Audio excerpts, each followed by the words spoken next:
यात्रा का प्रयोजन तो माँ ज्वाला जी की दिव्य ज्योति लाकर लुधियाना के महावैष्णवी श्री शक्ति पीठ में प्रतिष्ठित करना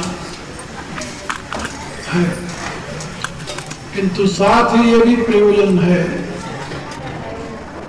कि जहाँ जहाँ से होकर हम चल रहे हैं वहाँ के लोगों को धार्मिक जागरण की दृष्टि से संबोधित किया जाए, जिससे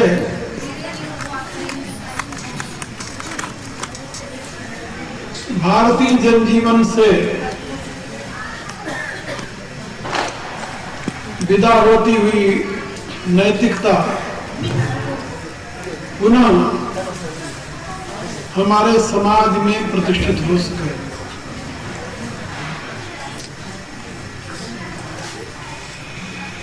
इस समय सारे विश्व में एक महान आंदोलन चल रहा है। वो आंदोलन है अपनी अपनी आस्था के प्रचार, अपने अपने विचारों के प्रचार का, अपने अपने विश्वासों के प्रचार का। आप लोग अखबारों में पढ़ते होंगे, वैसे भी सुनते होंगे, भारत में इस समय कितनी मात्रा में लोग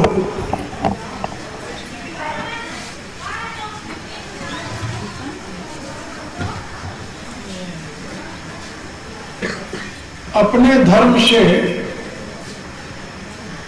विमुख होकर धर्म परिवर्तन के शिकार बनते जा रहे हैं।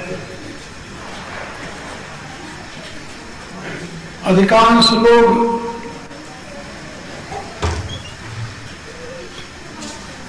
इस सत्य को जानते हैं कि अरब से अरबों रुपया भारत में लोगों को इस्लाम धर्म में परिवर्तित करने के लिए आ रहा है और उसका प्रचार हो रहा है। अमेरिका, यूरोप के देशों से अरबों रुपया ईसाईयत के प्रचार के लिए आ रहा है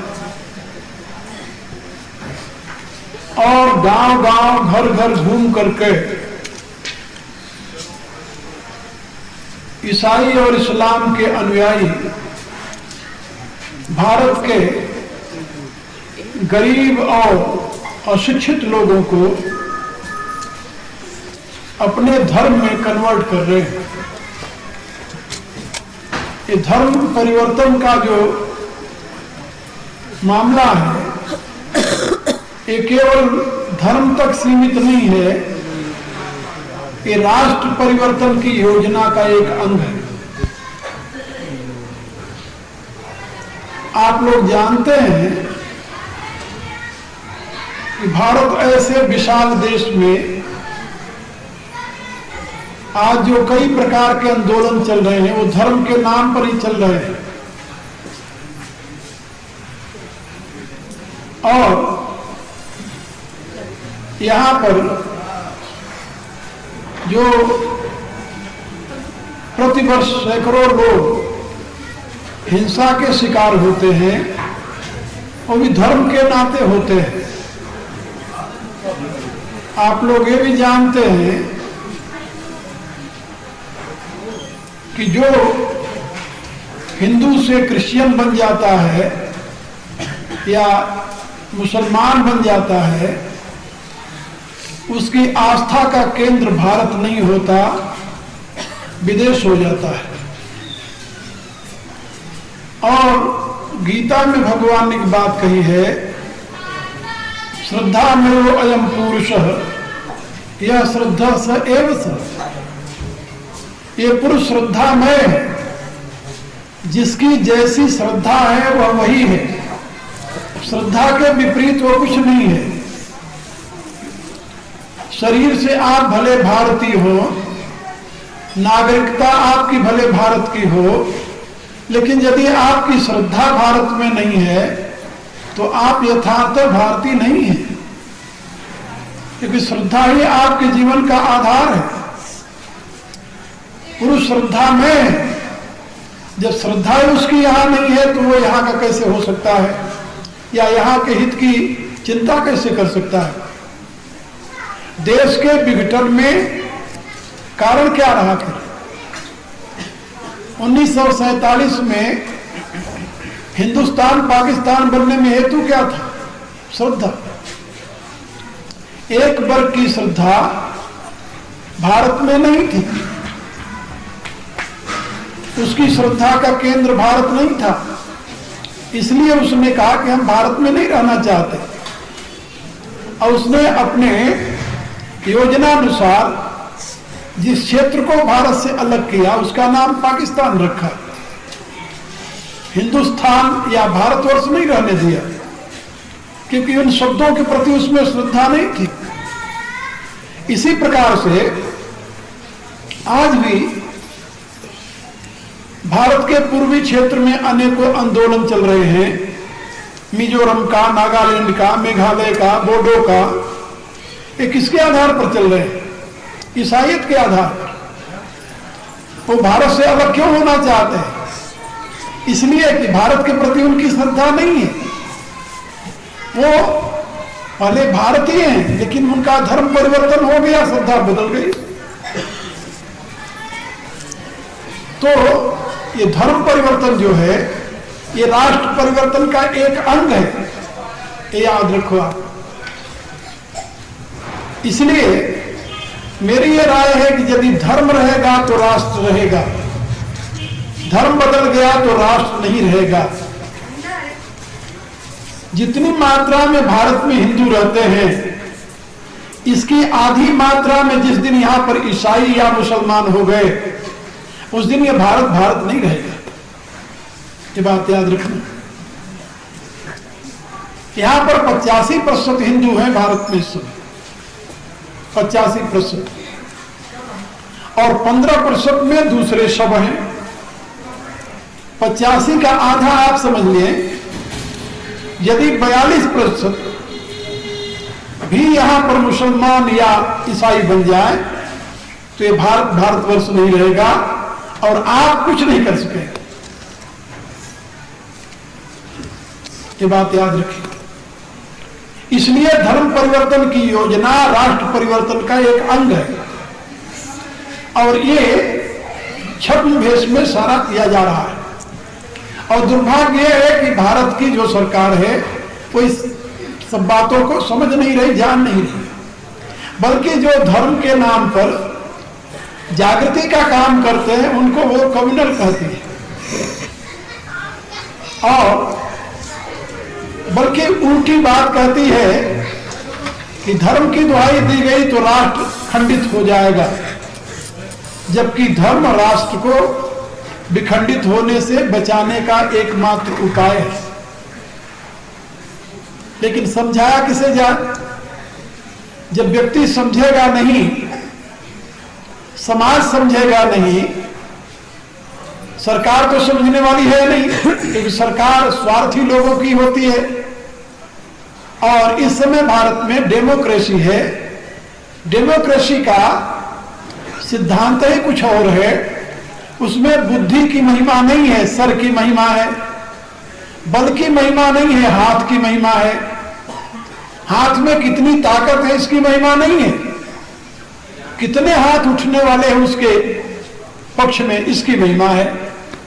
तो जहां पर शक्ति की, जहां पर बुद्धि की, जहां पर ज्ञान की, जहां पर योग्यता का कोई मूल्य न हो, और इसके विपरीत केवल हाथ और सर गिना जाता हो, उसके आधार पर शासक नियुक्त किए जाते हो, ऐसे शासकों से आप क्या आशा करते हैं कि आपके कल्याण के लिए वो कुछ करेंगे, या आपके देश के उत्थान के लिए कुछ करेंगे, या देश की सुरक्षा के लिए कुछ करेंगे।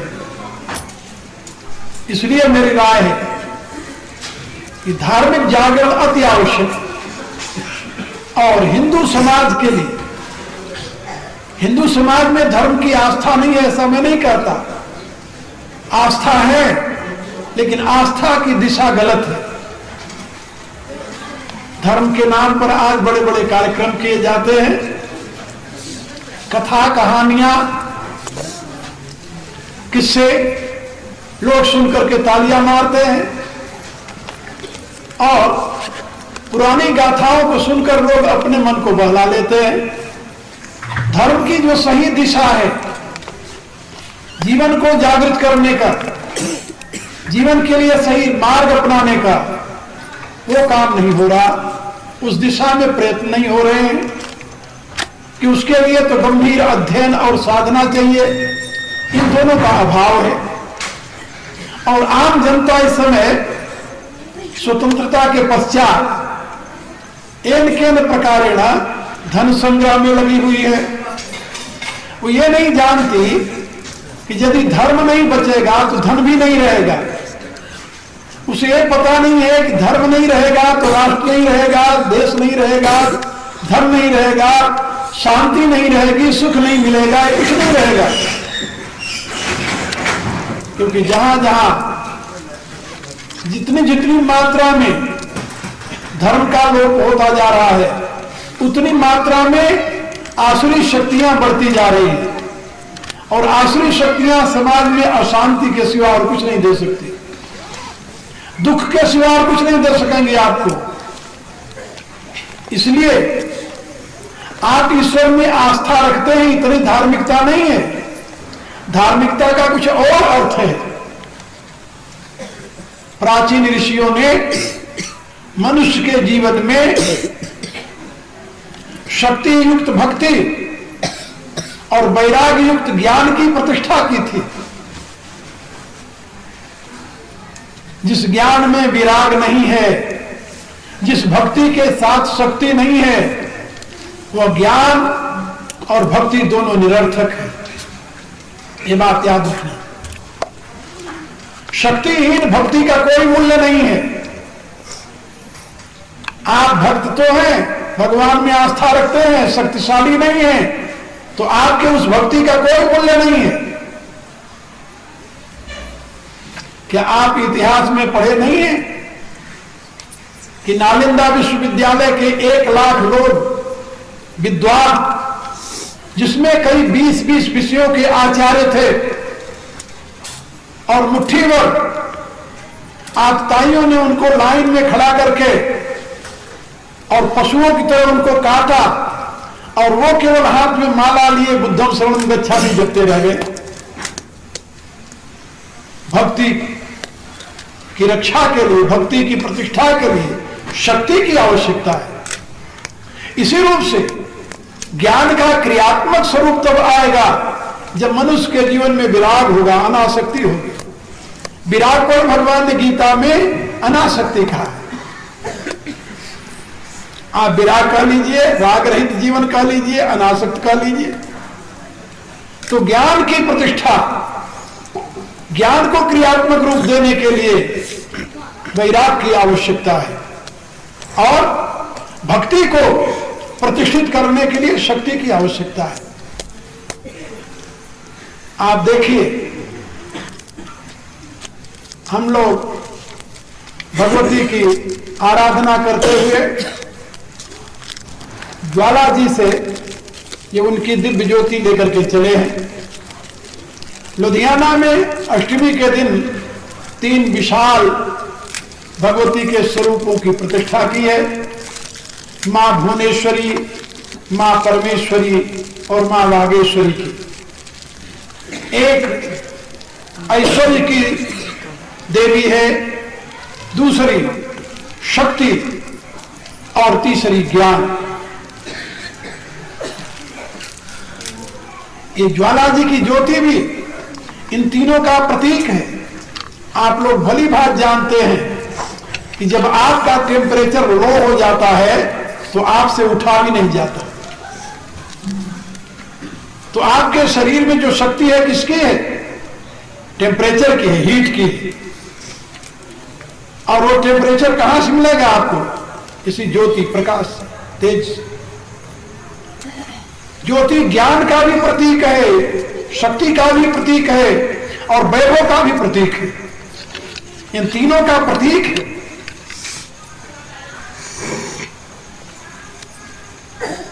जिसके हृदय में ज्ञान की ज्योति जल रही है, आप जरा सोचिए, जिसके जीवन में प्रेम की ज्योति जल रही है, भक्ति की ज्योति जिसे कहते हैं, और जिसके जीवन में शक्ति की ज्योति जल रही है, क्या वह समाज, वह राष्ट्र, वह व्यक्ति कभी दीन, दुखी, दरिद्र और परतंत्र हो सकता है? असंभव है। क्या उसको कोई विखंडित कर सकता है? असंभव है। इसलिए यदि किसी राष्ट्र को उन्नत होना हो, किसी समाज को उन्नत होना हो, किसी परिवार को उन्नत होना हो, किसी एक व्यक्ति को उन्नत होना हो, उसमें इस शक्ति की परम आवश्यकता है। ज्ञानमयी शक्ति, प्रेममयी शक्ति, क्रियामयी शक्ति, और इन तीनों की सार्थकता है त्यागमयी शक्ति। यदि ये चार प्रकार की शक्तियां आपके जीवन में प्रतिष्ठित हो जाएं, तो आप महान बन जाएंगे। और इन चारों प्रकार की शक्तियों के लिए का प्रतीक जो है वो ज्योति है। ज्योति ज्ञान का प्रतीक है, बल का प्रतीक है, वैभव का प्रतीक है और त्याग का भी प्रतीक है। भगवान ने स्वयं गीता के 4थे अध्याय में कहा है, ज्ञान की अग्नि मनुष्य के संपूर्ण कर्मों को भस्म कर देती है। ज्ञान आग्नि दग्ध कर्माण तमाहु पंडितम होता। इसलिए मैं आप लोगों से निवेदन कर रहा था कि आप लोग अपने जीवन में उस ज्योति स्वरूप भगवती को ज्ञान के रूप में, प्रेम के रूप में, ऐश्वर्य के रूप में और त्याग के रूप में प्रतिष्ठित करें। जिस राष्ट्र में इन चारों का समन्वय होगा, वह राष्ट्र, जिस परिवार में चारों का समन्वय होगा वो परिवार, जिस व्यक्ति में चारों का समन्वय होगा वो व्यक्ति महान बनेगा, दुनिया के लिए आदर्श बनेगा। इसलिए हम लोग शक्ति की आराधना करते हुए उसकी ज्योति को श्री शक्ति पीठ में प्रतिष्ठित करने का प्रयत्न कर रहे हैं। ये तो केवल एक सिंबल है, निमित्त है, माध्यम है, ऐसे समझ लें। उद्देश्य हमारा राष्ट्र की जागृति है, समाज की जागृति है, धर्म की जागृति है, और उसी उद्देश्य की पूर्ति के लिए हमने इसका आश्रय लिया है, इसको माध्यम चुना है। और एक ऐसी भावना, ऐसी धारणा जो कि किसी व्यक्ति के लिए भी उतना ही उपयोगी है जितना हमारे लिए, किसी भी व्यक्ति के लिए। मैं तो विदेशियों से भी यही कहता हूं कि सत्य एक है और वो सार्वभौम है, सबके लिए समान रूप से परम उपयोगी है। कैसे? जैसे सूर्य, जैसे विश्व को प्रकाशित करने वाला सूर्य एक है। सूर्यो यथैको भुवन प्रविष्ट अग्निरथैको भुवनम प्रविष्ट रूपम रूपम रूपो बभूव, ऐसा वेद कहता है। इसी रूप से उस परमात्मा की आराधना, परमेश्वरी की आराधना और अपने जीवन में उसकी प्रतिष्ठा सबके लिए उपयोगी है। किसी भी प्रकार से, किसी भी विधि से यदि आप अपने में शक्ति, भक्ति, ज्ञान और वैराग्य को प्रतिष्ठित कर सके तो आपका कल्याण होगा। वैराग्य के बिना ज्ञान केवल बौद्धिक व्यायाम है। शक्ति के बिना भक्ति केवल निर्बलता का, कायरता का, दीनताहीनता का प्रतीक है और कुछ नहीं है। आप लोग जानते हैं कि जिन दिनों भारत में मुसलमानों का घोर अत्याचार हो रहा था, उसमें एक नहीं अनेकों भक्तों का आविर्भाव हुआ था, लेकिन उन भक्तों ने अपने भक्ति के बल से भारत को बचा नहीं सके, भारत की रक्षा नहीं कर सके। और इतना ही नहीं, रक्षा की बात तो दूर रही, आप लोग इतिहास पढ़िए, आपको पता चलेगा कि अधिकांश तो इस भारत के पतन में हेतु बन गए, कारण बन गए। क्योंकि भारत में एक महान वीर जाति रहती थी, हिंदू जाति, जिसकी वीरता की महिमा विश्व में प्रसिद्ध थी।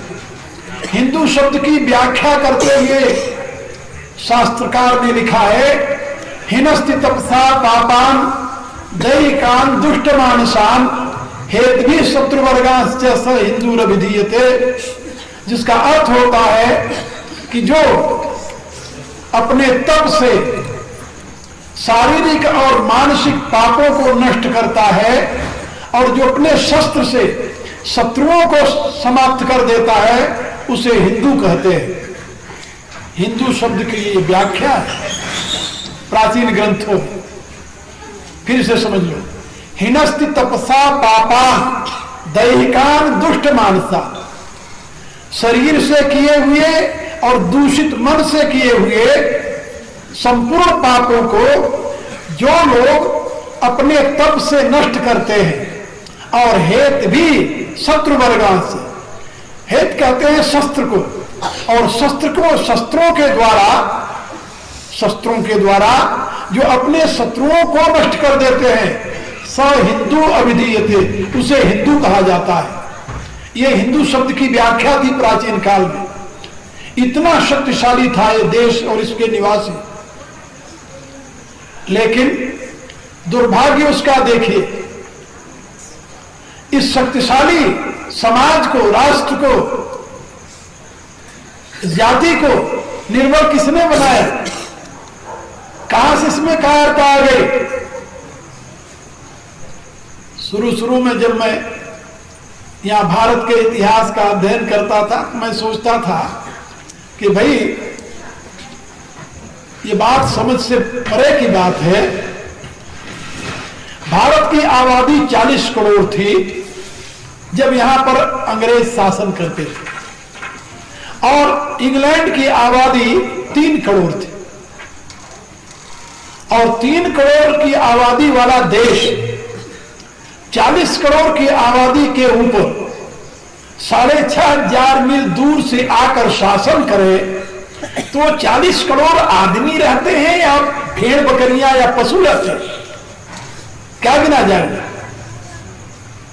और हमें अध्ययन करने से भी ज्ञात हुआ कि इंग्लैंड से कभी भी 50,000 से लोग अधिक भारत में नहीं आए, कभी भी। तो 50,000 लोग 40 करोड़ के ऊपर शासन करते रहे। इतनी तो भेड़ बकरियों को भी कोई अपने कब्जे में नहीं रख सकता। बड़ा सोचिए,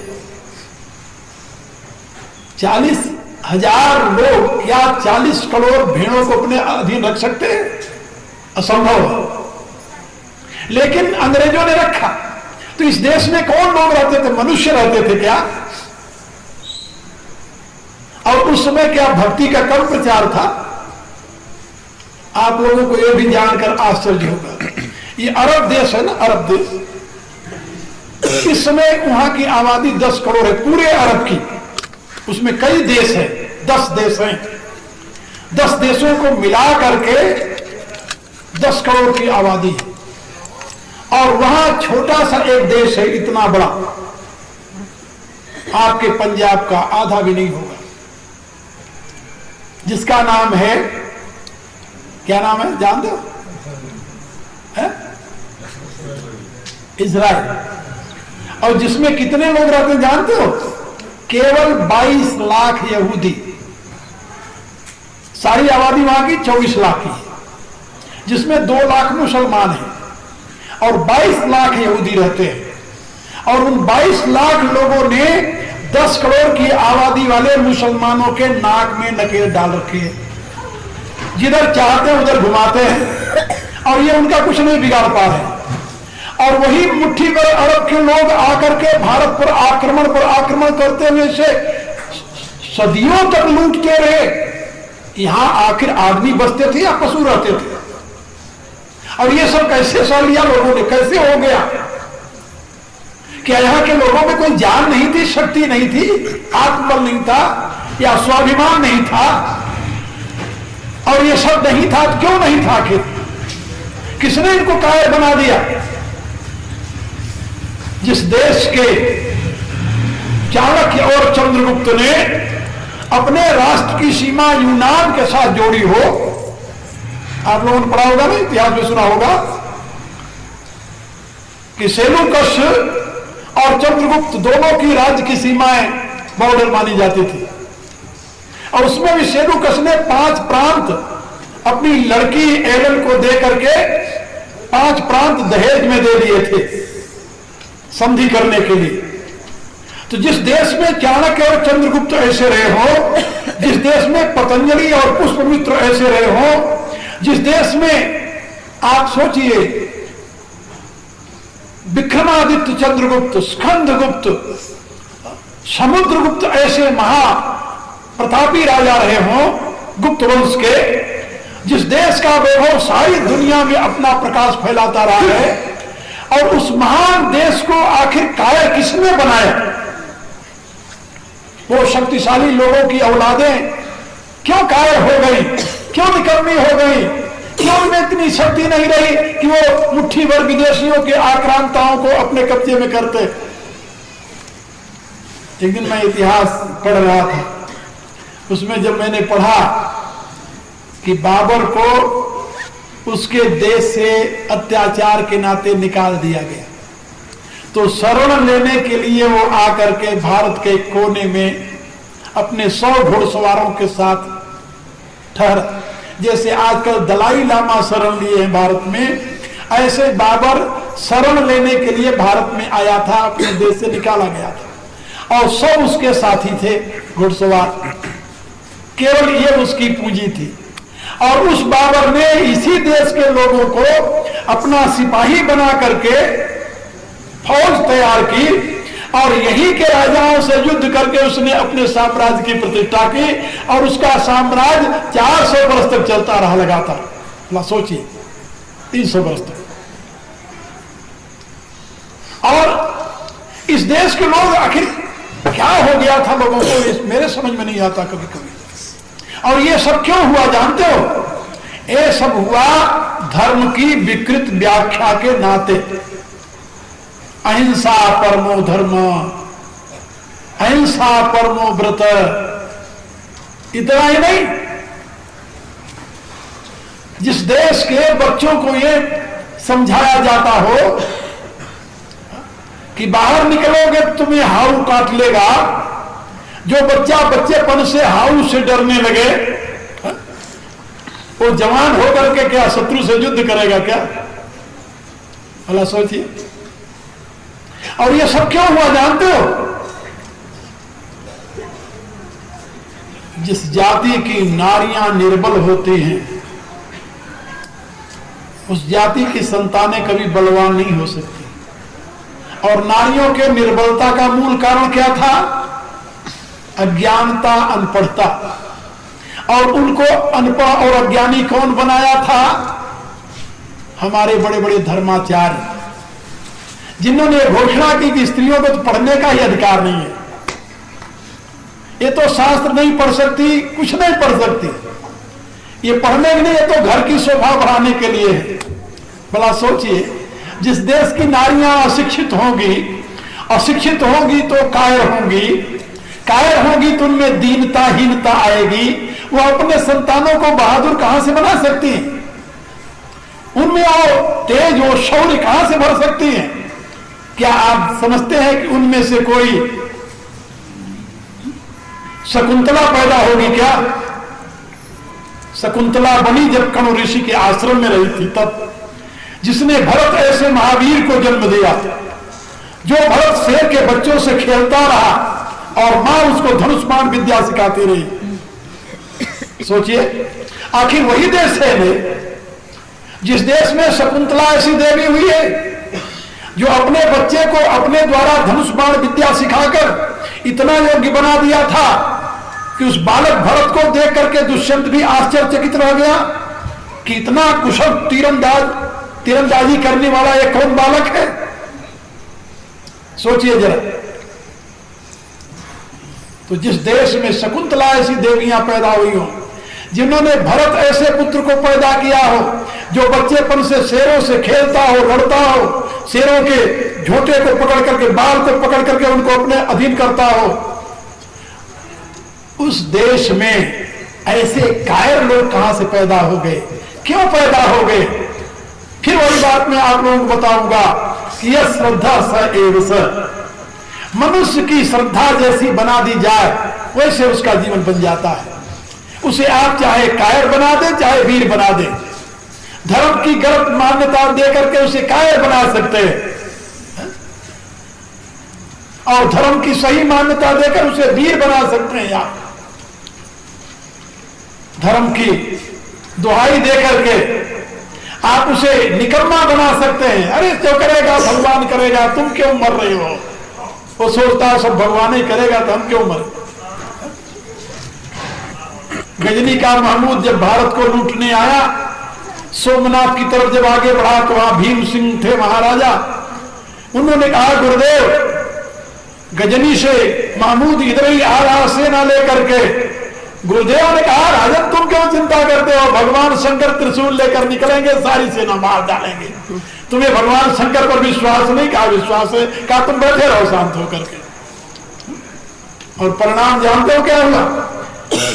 वहां महमूद आया, पूरे मंदिर को तोड़ गया, 100 ऊंट हीरे जवाहरात और सोना लाद कर ले गया। चांदी का जो ढेर था उसको यहीं छोड़ गया। ये मिट्टी है, इसको क्या करूंगा ले जाकर के। 100 ऊंट लाद कर ले गया था, सोना और हीरे जवाहरात जो थे। और न तो शंकर जी त्रिशूल लेकर निकले और न तो उसका वध किया, संहार किया।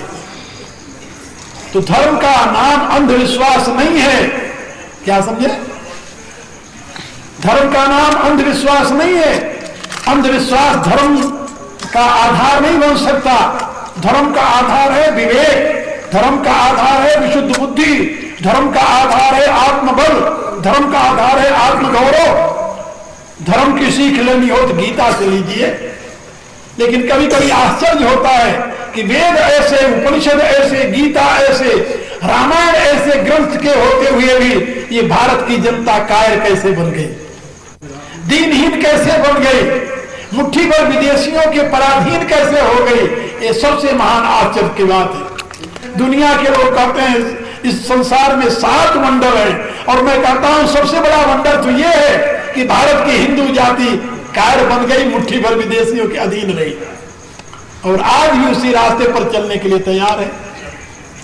धर्म के नाम पर अनर्गल प्लाप होते रहते हैं, लोग सुनकर सर मारते रहते हैं, कहते ठीक है। धर्म आपको जीवन में उत्थान की दिशा प्रदान करता है। धर्म आपको शक्ति संयुक्त भक्ति की शिक्षा देता है। धर्म आपको ज्ञान संयुक्त विराग की शिक्षा देता है। यदि आप में शक्ति नहीं है तो भक्ति आपकी व्यर्थ है। यदि आप में त्याग नहीं है, विराग नहीं है, तो ज्ञान आपका व्यर्थ है। याद रखो। और आजकल की तो कथा ही अलग है, जिससे पूछो वही महाज्ञानी बना रहता है। लेकिन त्याग के नाम पर तुलसीदास जी की भाषा में ब्रह्म ज्ञान बिनु नारी नर करे न दूसरी बात, कौड़ी लागी लोह वश करे विप्र गुरघात। सभी ब्रह्म ज्ञान की बात करेंगे, लेकिन जहां स्वार्थ का प्रश्न आ जाएगा वहां पर एक कौड़ी त्यागने के लिए तैयार नहीं हो। इसलिए मेरी राय है कि आप वैराग्य युक्त ज्ञान और शक्ति युक्त भक्ति को प्राप्त करने का प्रयत्न कीजिए। मैं जानता हूं भक्ति प्रेम को कहते हैं और प्रेम के बिना जीवन बंजर हो जाता है, उसकी बड़ी महिमा है। लेकिन शक्तिहीन व्यक्ति का प्रेम क्या, किस काम का और क्या करेगा? एक निर्बल आदमी सारी दुनिया से प्रेम करना प्रारंभ कर दे, करेगा क्या? आखिर कौन सा क्रियात्मक रूप देगा? न तो दुखी की संभाल कर सकता है, न निर्बल की रक्षा कर सकता है, न दरिद्र का उत्थान कर सकता है। उसका प्रेम किस काम का? वो तो केवल बातों का प्रेम होगा। लेकिन जो शक्तिशाली है, संपत्तिशाली है, ऐश्वर्यशाली है, विवेकशील है, उसके हृदय में यदि प्रेम का उदय होता है तो अपने विवेक के द्वारा, अपनी शक्ति के द्वारा, अपने वैभव के द्वारा समाज का कल्याण करेगा। इसलिए मैं आपको बता रहा था कि आपकी भक्ति शक्ति से युक्त होनी चाहिए और आपका ज्ञान वैराग्य से युक्त होना चाहिए। यदि ये दोनों बातें आपके जीवन में हैं या आ जाएं तो आप महान बनेंगे, आपका देश महान बनेगा। ये बात याद रखिए, हर एक व्यक्ति इस विराट विश्व का एक अंग है, अंग। आप जानते हैं व्यक्ति कहां पैदा होता है? परिवार में। परिवार किसका अंग है? समाज का। समाज किसका अंग है? राष्ट्र का। राष्ट्र किसका अंग है? विराट का। और विराट कौन है? परमात्मा। काले का अभिप्राय, जब आपको वैदिक विज्ञान ये सिखाता है कि आप परमात्मा के अंश हैं, इसका अभिप्राय क्या होता है? परमात्मा के अंश होने का अर्थ क्या होता है? कि आप इस विराट के अंश हैं। ये विराट परमात्मा की साकार मूर्ति है। वेद में घोषणा की गई है, ततो विराट जात विराजोद पुरुष। आप लोगों ने भी सुना होगा, और सुना नहीं अब तो, जब महाभारत का सीरियल चल रहा था तो देखा होगा कि अर्जुन की प्रार्थना पर भगवान कृष्ण ने अपना विराट रूप दिखाया और विराट रूप में सारा विश्व अपने स्वरूप के रूप में अभिव्यक्त कर दिया। तो ये सारा विराट जो है वो परमात्मा का स्वरूप है। जब आप ऐसा अनुभव करेंगे कि ये विराट परमात्मा का स्वरूप है और विराट का अंग आपका राष्ट्र है, क्या विराट से आपके राष्ट्र को अलग किया जा सकता है क्या? और नहीं किया जा सकता तो राष्ट्र से आपका समाज अलग हो सकता है, समाज से आपका परिवार अलग हो सकता है, परिवार से आप अलग हो सकते हैं? असंभव है। इसलिए हर एक व्यक्ति विराट का अंश है, विराट का अंग है, ऐसा वेद कहता है, उपनिषद कहते हैं, गीता कहते हैं। रामायण में तुलसीदास जी ने लिखा, विश्वरूप रघुवंश मणि करऊ वचन विश्वास, वेद कल्पना लोक कल्पना वेद कर अंग अंग प्रतिजास। तुलसीदास जी लिखते रामायण। मेरे कहने का अभिप्राय कि आपका उत्थान ये पूरे राष्ट्र का उत्थान है, आपका पतन राष्ट्र का पतन है। राष्ट्र का पतन, राष्ट्र का उत्थान विराट से संबंधित है। और आपको ऐसा कोई कार्य नहीं करना चाहिए जिससे आप उस विराट पुरुष के दिव्य स्वरूप में रोग रूप से जाने जाएं, समझे जाएं और माने जाएं। यदि आपका जीवन दूषित होता है, निर्बल होता है, किसी भी प्रकार से अव्यवस्थित होता है, तो इसका अर्थ हुआ कि विराट का वह अंग दूषित हो गया, वह अंग निर्बल हो गया, वह अंग अव्यवस्थित हो गया। तो आप अपने कृत्यों द्वारा विराट को लांछित न करें, इसी में आपका कल्याण है और यही आपके लिए उपयोगी है और यही समाज के लिए उपयोगी है। और यदि आप ये सोचते हो जैसे शरीर का कोई अंग ये सोच ले कि अधिक से अधिक शरीर का जो रक्त है वो मुझे प्राप्त होना चाहिए, बाकी सारा शरीर भले निर्बल और दुर्बल हो जाए, तो परिणाम क्या होगा जानते हैं? वो अंग रोगी कहा जाएगा। स्वस्थ नहीं कहा जा सकता। स्वस्थ तो तभी कहा जाएगा जब उसका स्वरूप बैलेंस में होगा। जिस अंग को जितना रक्त चाहिए उतना रक्त यदि मिलता है तो वह अंग स्वस्थ होता है, उससे अधिक रक्त वहां पहुंच जाए तो रुग्ण हो जाता है। ये तो आप लोग जानते हैं। इसी रूप से इस समाज की व्यवस्था में भी आप अपने स्थान को पहचानिए और अपने आप को उसी स्थिति में रखिए जहां से आपके जीवन में दोष का विकास न हो। आप स्वस्थ माने जाएं, आपका समाज स्वस्थ माना जाए, आपका राष्ट्र स्वस्थ माना जाए और आप विराट पुरुष के एक उत्तम अंग के रूप में प्रतिष्ठा प्राप्त कर पाए। और ये सब धर्म से होगा। धर्म ही इसका एक परम श्रेष्ठतम साधन है।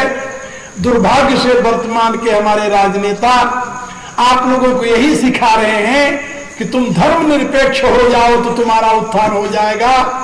लेकिन सत्य यह है कि जिस दिन आप धर्म निरपेक्ष होंगे उस दिन आपके विनाश में अधिक घड़ी नहीं गिनी जाएगी, क्योंकि धर्मो रक्षित रक्षित और धर्मो विश्वस्य जगता प्रतिष्ठा। वेद कहता है कि ये विश्व में जगत की प्रतिष्ठा धर्म है। जड़ और चेतन जो जीव है इनकी प्रतिष्ठा का आधार धर्म है। धर्म नहीं रहेगा तो इनकी प्रतिष्ठा नहीं हो सकेगी। और धर्म की प्रतिष्ठा स्वयं परमात्मा है। शाश्वतस्य च धर्मस्य सुखस्य एकांति कस्य, ऐसा भगवान ने कहा है। ब्रह्मणो हम प्रतिष्ठा, तो धर्म की प्रतिष्ठा परमात्मा है और जड़ और चेतन जीवों की प्रतिष्ठा धर्म में। इसलिए धर्म के यथार्थ स्वरूप को समझने का प्रयत्न कीजिए और तदनुसार अपना जीवन बनाने की कोशिश कीजिए। यदि ऐसा आप करते हैं तो आप कल्याण के भागी बनेंगे। और धर्म की प्रतिष्ठा में बुद्धि का विशिष्ट स्थान है और ये भगवती जो है ये बुद्धि स्वरूपा है। आप लोग सुने होंगे, अभी भी मैंने प्रार्थना में कहा, या देवी सर्वभूतेषु बुद्धि रूपेण संस्थिता नमस्तस्यै नमस्तस्यै नमस्तस्यै नमो नमः। जो भगवती संपूर्ण प्राणियों में बुद्धि के रूप में स्थित है उस भगवती को नमस्कार है, नमस्कार है, नमस्कार है। कहने का अभिप्राय कि भगवती की आराधना आपको विशुद्ध बुद्धि की प्राप्ति में मुख्य आधार बनेगी। तो आप लोग राष्ट्र के कल्याण के लिए, समाज के उत्थान के लिए, अपने कल्याण के लिए भगवती की आराधना कीजिए। उससे आपको सद्बुद्धि मिलेगी, शक्ति मिलेगी, ज्ञान मिलेगा और त्याग की भावना आएगी। ये सब करुणामयी मां आपको प्रदान करेगी और परिणाम स्वरूप आप कल्याण के भाजन बनेंगे। इसी उद्देश्य को लेकर के हमने ये ज्योति को पैदल लेकर के आने का प्रयत्न किया और जगह जगह जहां भी ये ज्योति रुकी है वहीं पर लोग इकट्ठा हुए हैं, वहीं पर मैंने बातें बताई है। इस यात्रा के मेरे यही प्रयोजन था। अन्यथा तो हम ज्योति लेते वहां से जैसे लोग ले आते हैं गाड़ी पर रख लेते और एक दिन में लुधियाना पहुंचकर स्थापित कर देते। ये 100 आदमी को लेकर पैदल चलने की क्या जरूरत थी हमें। लेकिन उद्देश्य ये नहीं है कि ज्योति ज्वाला जी से ला करके मंदिर में रख देना है। उद्देश्य ये है कि ज्योति को जनमानस में जागृत करते हुए ज्वाला जी से लेकर चलें और जनमानस में उस ज्योति को जागृत करते हुए और श्री शक्ति पीठ में प्रतिष्ठित कर दें और फिर वहां से प्रसाद रूप में उसी ज्योति को लेकर सारे विश्व में जैसे हम लोग घूमते हैं वैसे भ्रमण करें। आप लोग जानते हो हमारे केंद्र दुनिया के बहुत से देशों में है और उन देशों में ये मेरी शिष्य शिष्याएं सभी इसी काम में लगे हुए हैं। जो विचार मैंने भी आपको दिया है इसी प्रकार की विचारधारा हजारों नहीं लाखों की तादाद में अमेरिकन, कनेडियन और साउथ अमेरिकन, यूरोपियन लोग इन विचारों को सुन रहे हैं ग्रहण कर रहे हैं, उसका अनुकरण कर रहे हैं, इन्हीं विचारों। और मैं समझता हूं कि मानव के जीवन में शक्ति युक्त भक्ति और वैराग्य युक्त ज्ञान की प्रतिष्ठा उसके लिए, उसके समाज के लिए, परिवार के लिए, राष्ट्र के लिए और विराट की समर्चना के लिए परमोपयोगी सिद्ध होगी। इसके सिवा और कोई दूसरा रास्ता नहीं है। नान्य पंथा विद्यते अयनाय, ये वेद की घोषणा है। तो आप लोग भगवती की आराधना करते हुए, अपने अंतर की ज्योति को जागृत करते हुए, अपने जीवन में शक्ति भक्ति ज्ञान और वैराग्य को प्रतिष्ठित करने का प्रयत्न करें। वह करुणामयी मां आपको इस प्रयत्न में अपनी करुणा से परम सहायक हो। इसी मंगल कामना के साथ मैं अपने विचारों को ही विश्राम दूंगा। समय हो गया है।